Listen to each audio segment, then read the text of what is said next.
What's up mga karibon? May kapuhangan na naman akong naisipan. At ito na nga ni po, try ko daw mag-prank. Jel.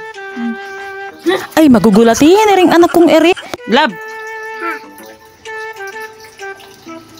Ay bakit naman ganoon? Parang scripted. Ay so ginoo, anong ibang gumanap? Napapagalat na hindi man lamang nainom ng kape at hindi man lang na-nervyos. Ay ati, anong iba? Ayaw ko na mag-prank after a long years. Ano yun? Na-prank ako. Wala naman tubig yun. Bulaan ko.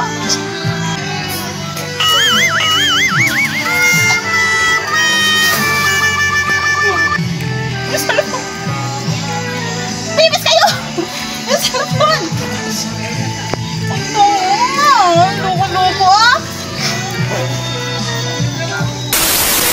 Sige, patortat si mama. Namang papuhang na rin mga bata na eri ay ako ang naprank. Inisa sa sariling mantika. Bahaling pagkukurutin yung singit lalo na yung promotor.